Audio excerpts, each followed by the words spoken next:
हर हर महादेव। आपको प्राचीन प्रकृति यात्रा चैनल पर बहुत बहुत स्वागत है। दोस्तों, कांवड़ यात्रा सिर्फ एक धार्मिक यात्रा नहीं है, बल्कि यह इंसानी शरीर की आखिरी सीमा और महादेव के प्रति अटूट विश्वास की सबसे बड़ी परीक्षा है। जब एक शिवभक्त हरिद्वार के हर की पौड़ी से गंगा जल भरता है तो सफर सिर्फ किलोमीटर का नहीं, बल्कि हर पल मिलने वाले दर्द का होता है। जरा सोचिए, कंधों पर रखी लकड़ी की वो कांवड़ जिसमें पानी से भरे भारी भारी कलश बंधे होते हैं। जैसे जैसे कदम आगे बढ़ते हैं वो वजन दुगना महसूस होने लगता है। बांस का वो डंडा कंधों की त्वचा को छील देता है और गहरे नीले घाव बन जाते हैं। चिलचिलाती धूप में तपता हुआ हाईवे का डामर या सावन की वो मूसलाधार बारिश जिसमें पैर फिसलने का डर रहता है। नंगे पैर चलते चलते पैरों में बड़े बड़े छाले पड़ जाते हैं, तलवे लहूलुहान हो जाते हैं और बदन दर्द से टूटने लगता है। लेकिन मजाल है कि किसी कांवड़िए के चेहरे पर आपको सिकन दिख जाए। आखिर ऐसा क्या है जो इन भक्तों को रुकने नहीं देता? वो है इनका अटूट मनोबल। जब शरीर जवाब दे देता है तब आत्मा काम करती है। शरीर में जब भी कोई भक्त थकने लगता है तो पीछे से आने वाले कांवड़िए की सिर्फ एक गूंज, बम बम भोले, खींच के ले भोले, उनके भीतर एक नई ऊर्जा फूंक देती है। वो दर्द भूल जाते हैं, छाले भूल जाते हैं और सिर्फ बाबा के ध्यान में मग्न होकर आगे बढ़े चले जाते हैं। यह कोई आम इंसान नहीं कर सकता दोस्तों, यह सिर्फ महादेव की दिव्य शक्ति ही करा सकती है। जरा सोचिए दोस्तों, इस परंपरा की शुरुआत किस तरीके से हुई है? क्या आप जानते हैं कि सदियों पुरानी इस कठिन परंपरा की शुरुआत, इसके पीछे की कहानी और गौरवशाली इतिहास और पौराणिक कथाएं क्या कहती हैं? कांवड़ यात्रा का इतिहास त्रेता युग और सतयुग से जुड़ा हुआ है। इसके शुरू होने के पीछे मुख्य रूप से तीन बड़ी मान्यताएं हैं। पहली मान्यता यह है कि जब देवताओं और असुरों के बीच समुद्र मंथन हुआ तो उससे भयंकर हलाहल विष निकला। संसार को बचाने के लिए महादेव ने उसे अपने कंठ में समा लिया, जिससे उनका शरीर आग की तरह तपने लगा। उनके शरीर की इस तीव्र जलन को शांत करने के लिए सभी देवताओं ने पवित्र नदियों का शीतल जल लाकर शिव जी पर अर्पित किया। माना जाता है कि यहीं से सावन में शिव जी को जल चढ़ाने की शुरुआत हुई। दूसरी मान्यता, भगवान परशुराम पहले मानव कांवड़िया के रूप में। दोस्तों, इतिहास में सबसे पहले कांवड़ लाने का श्रेय भगवान विष्णु के अवतार भगवान परशुराम को जाता है। उन्होंने गढ़मुक्तेश्वर से कांवड़ में गंगा जल भरा और पैदल चलकर बागपत के पूरा महादेव में शिवलिंग पर जलाभिषेक किया, जिसके बाद यह परंपरा आम जनता में फैल गई। तीसरी मान्यता, मर्यादा पुरुषोत्तम भगवान श्री राम जी। आनंद रामायण के अनुसार त्रेता युग में स्वयं भगवान राम ने बिहार के सुल्तानगंज से कांवड़ में गंगा जल भरा था और वहां से 105 किलोमीटर पैदल चलकर झारखंड के वैद्यनाथ ज्योतिर्लिंग पर जल चढ़ाया था। यानी सदियों पहले से जो यात्रा देवताओं और महापुरुषों ने शुरू की थी, आज उसी परंपरा को यह कांवड़िए अपने कंधों पर जीवित रखे हुए हैं। धन्य है यह सनातन संस्कृति और धन्य है ये शिव भक्त। अभी यहाँ हरिद्वार नगरी में शिव कांवड़ भक्त गंगा जल लेकर गंतव्य जगह जा रहे हैं, तो कांवड़ भक्त से हम बात करते हैं। तो बोले, आपका नाम क्या है? सबसे पहले मेरा नाम दीपक है। और कहाँ से आए हैं? मैं ग्रेटर नोएडा खुर्जा जहांगीरपुर से आए। अच्छा, हाँ, जहांगीरपुर। तो आप ग्रेटर नोएडा से आए हैं? हाँ, जहांगीरपुर से। तो हम आपसे पूछना चाह रहे हैं हाँ, कि आप लोग तकरीबन 7 आदमी का ग्रुप है। हाँ, अभी तो हमारे पास के भैया थोड़े अलग से गाजियाबाद की तरफ चले जाएंगे कि हमारे साथ, हमने अपने साथ के ले लिए। Okay okay. तो मेरा कहना है कि आप लोग जब ग्रेटर नोएडा से चले हैं, हाँ जी, तो मन में क्या श्रद्धा रहती है, क्या ऐसा भक्ति भाव रहता है कि ये या कोई चले के आता है, कोई कुछ करके आता है, अपने मन के अंदर सोचता है, कोई कुछ कुछ कहता है, पर हम अपने मन से ही लेके आते हैं। हर साल हमारी दुआ यही है कि बोले हर साल हमें बुलाते ही रहे। क्या ऐसा क्यों है? क्योंकि ये संघर्ष एक बहुत बड़ा है, त्याग बहुत बड़ा है, क्योंकि यहाँ से पैदल यात्रा करना और लगभग इनका वेट भी काफी होता है। हाँ, तो ऐसा क्या भक्ति भाव होता है? बस यही है, मन में कोई बात लेके आते हैं जो वो अपने मन के अंदर वही बोले से मांग के आते हैं, और वो अपने बोला अपने आप करते, जो काम मन करते हैं ना, हर मनोकामना करते हैं चलवाते, वही हो जा सकता है। मैं आपसे पूछना चाह रहा हूँ, आप किस भाव से आए हैं, किस भक्ति भाव से आए हैं यहाँ? जी, मेरे मन में यही है कि भोले बाबा हमेशा ऐसे बुलाते हैं हमें, मतलब हमारे दिल को तसल्ली मिलती है यहाँ कर। जी जी। तो कहने का मतलब भोले को यहाँ तसल्ली मिलती है और ले जाने से, और उनको मन को शांति मिलती है। अच्छा, आपका क्या श्रद्धा भाव है, आप थोड़ा बताएं। अरे जी, मैं क्या बताऊं, यही है कि बस दिल कर रहा हूँ मेरा तो घूमने के लिए हरिद्वार, इसलिए मैं आया हूँ। और इच्छा है मेरी काबल लेने की ना। तो अच्छा, और आप बताएं। मैं तो भोले बाबा से नौकरी मांगने आया था, आर्मी में लग जाए अगली बार, और 81 लीटर चढ़ाऊंगा भोले बाबा पे। Okay okay. और आपका क्या है, आप बताइए। शौक के लिए आया हूँ। ठीक है, अभी हम आपसे पूछते हैं, एक बेसिक जानकारी लेना चाहेंगे। जो कांवड़ शुरू हुआ है, हाँ किसी ने तो पहली यात्रा की है, हाँ आज से चाहे हजारों वर्ष की हो, चाहे कई वर्ष पहले किया हो, तो इसके पीछे परंपरा क्या है? थोड़ा आप में से कोई जानता है तो बता सकता है, किस तरह से शुरुआत हुई थी कांवड़ की? हमारे श्रवण कुमार जी लेके आए थे जल, वही परंपरा चलती आ रही है, वही हम सब निभा रहे हैं परंपरा। तो कहने का मतलब जो श्रवण कुमार थे, वो अपने वृद्ध माता पिता को लेकर आए थे, यात्रा करवाया था, तो आप लोगों का तात्पर्य है कि उनसे हुआ है शुरुआत। अच्छा, और दूसरा, आप लोगों का क्या मेडिकल किट वगैरह आप लोगों के साथ रहता है या नहीं रहता है?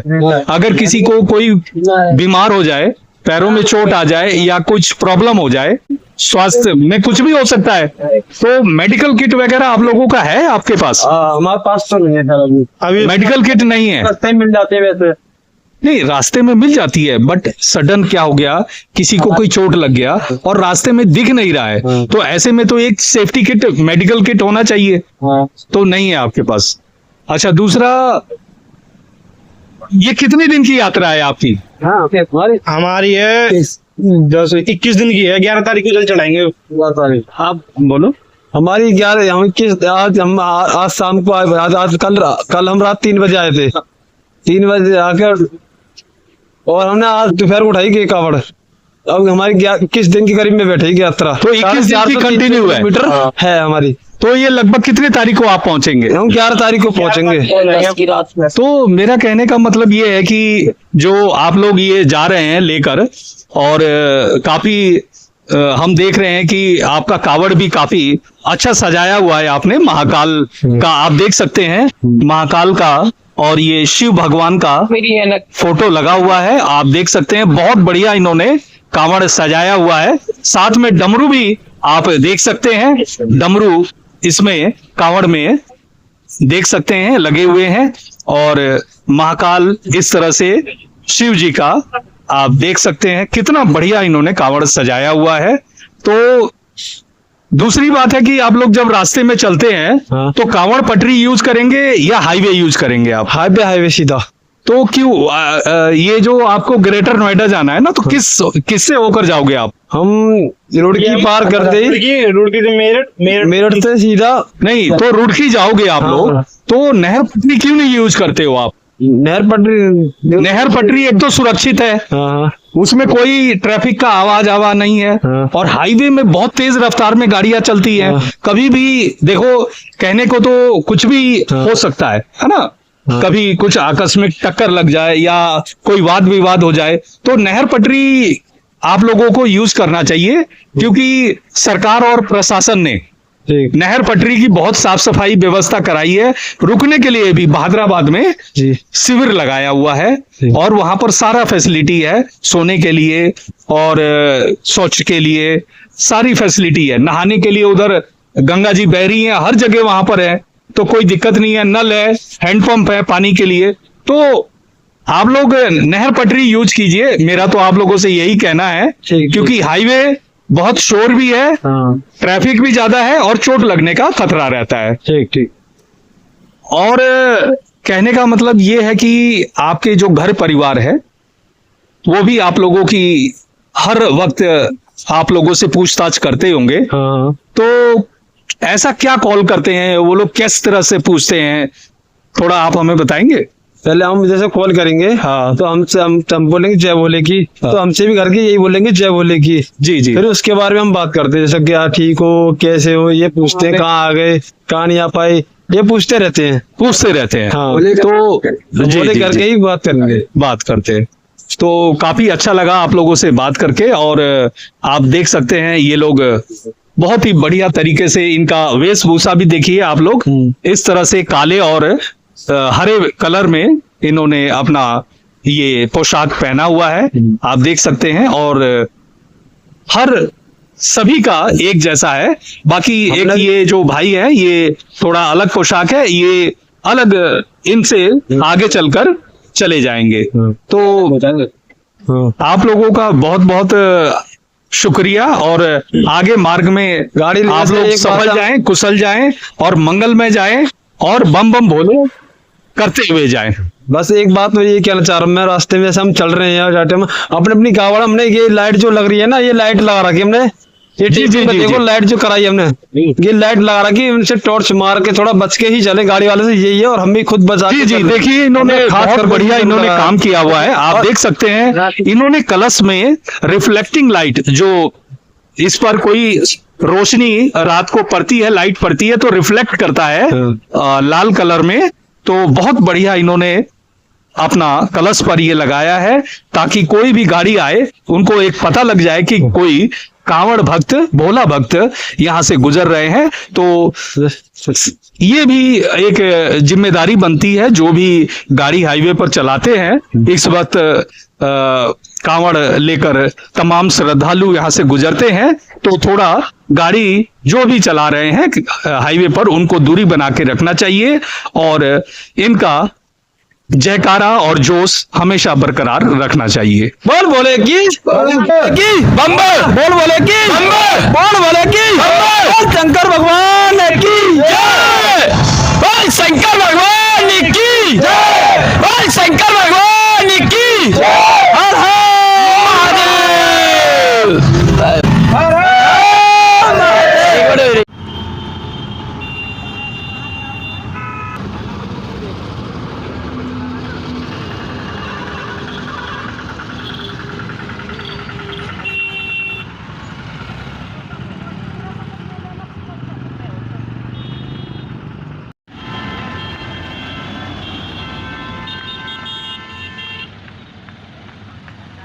मैं अलीगढ़ का हूँ, मेरा 101 जल है, मैं खेरेश्वर पे जल चढ़ाना है मुझे।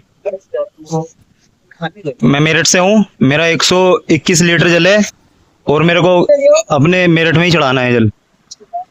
आपका नाम क्या है? मनीष। अच्छा, और आपका? राज बरेदिया। तो आप कहाँ से आए हैं आप? मैं मेरठ का रहने वाला हूँ। मैं अलीगढ़ का रहने वाला हूँ।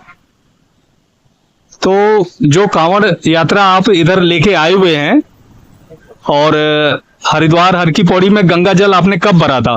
कल शाम में उठाया मैंने 7:30 के समथिंग। 5:30 बजे शाम को मैंने उठाया कल। अच्छा, तो आपको मन में ये कैसे श्रद्धा आई कि हमें कांवड़ जल लेके जाना है? तो ये किस तरह से आपको भाव आया है? मेरा भतीजा हॉस्पिटल में था, तो उसके लिए मैंने जल बोला था, तो वो ठीक हो गया था। अगले दिन हॉस्पिटल से घर पहुंच गया था। अच्छा, इसी वजह से मैं और लेके जा रहा हूँ। दूसरा आपसे ये पूछेंगे कि जो कांवड़ लेके आप आए हैं, हाँ जी। तो कितने दिनों में आप अपने जगह पहुंच जाएंगे? 15 दिन में पहुंच जाएंगे। 15 दिन में पहुंच जाएंगे। और रास्ते में क्या आपके पास कोई फर्स्ट एड किट वगैरह है, मेडिकल किट वगैरह? कुछ नहीं है। तो थोड़ा सा आप लोग मेडिकल किट लेके चलना चाहिए, हाँ क्योंकि जी। कहीं कहीं ऐसी जगह होती है जहां मेडिकल हो सकता है ना मिले, जी बिल्कुल। है ना। तो इमरजेंसी का अगर कोई ऐसा आ जाता है तो उस समय काम होता है मेडिकल हाँ किट, जी। तो थोड़ा जरूर कैरी करना चाहिए। और आप लोग यहाँ से पहले रुड़की जाएंगे? जी ओके ओके। तो हाईवे यूज करेंगे या नहर पटरी मार्ग? नहीं, हाईवे यूज करेंगे। हाईवे यूज जी, करेंगे। नहर की पटरी वो थोड़ा खराब होती है, नहीं। रात के समय के लिए ठीक नहीं है वो।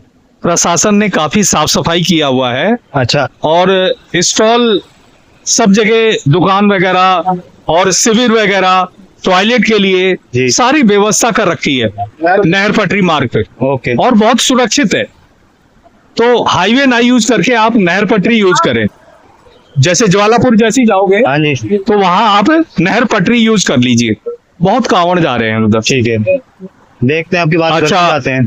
दूसरी बात, जब आप वहां से घर से चलते हैं हाँ जी। तो कोई ऐसी ईश्वर के प्रति कुछ ऐसी अपनी श्रद्धा रहती है जी या कुछ ऐसा रहता है कि भाई मैं ये कावड़ जल ले जाऊंगा तो भगवान मेरी मुराद पूरी करें, ऐसा कुछ होता है? मुराद पूरी हुई है तभी तो मैं आया हूँ, वरना मैं क्यों आता। अच्छा, हाँ अपने मुराद के लिए आए हुए? हाँ जी। जी जी जी। और कई कावड़ यात्री ऐसे भी होते हैं जो कहते हैं कि जो हमारे परिवार में जो भी चल रहा है जी सुख शांति मिल रही हाँ है, जी। तो हम इसी में खुश हैं और हम आते रहेंगे। जल लेके जाते रहेंगे।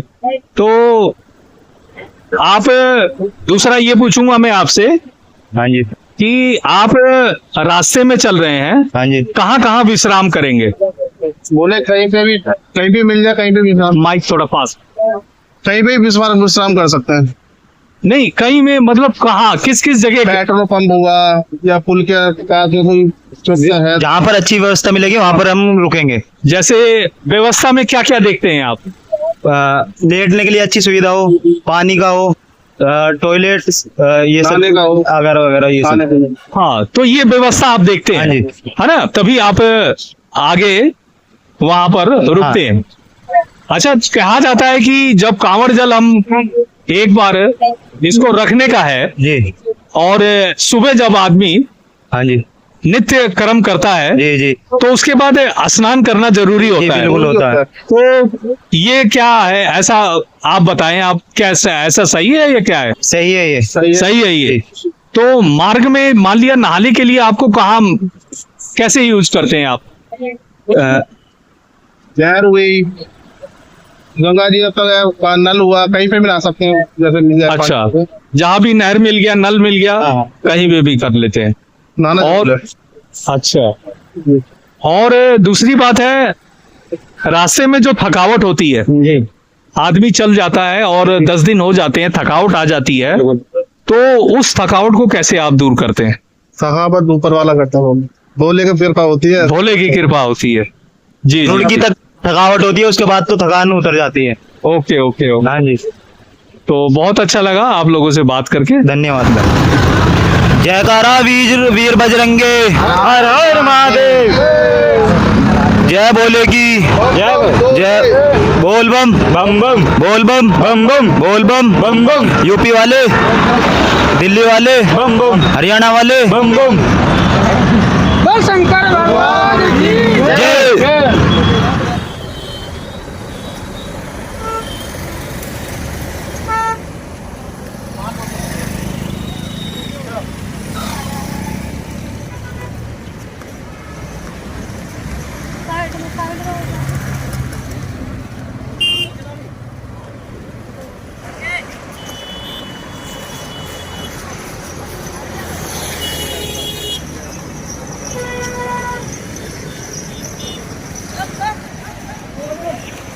गांव गजाधर सिंह कश्यप है। मेरे बच्चे का नाम कौमेश कश्यप है।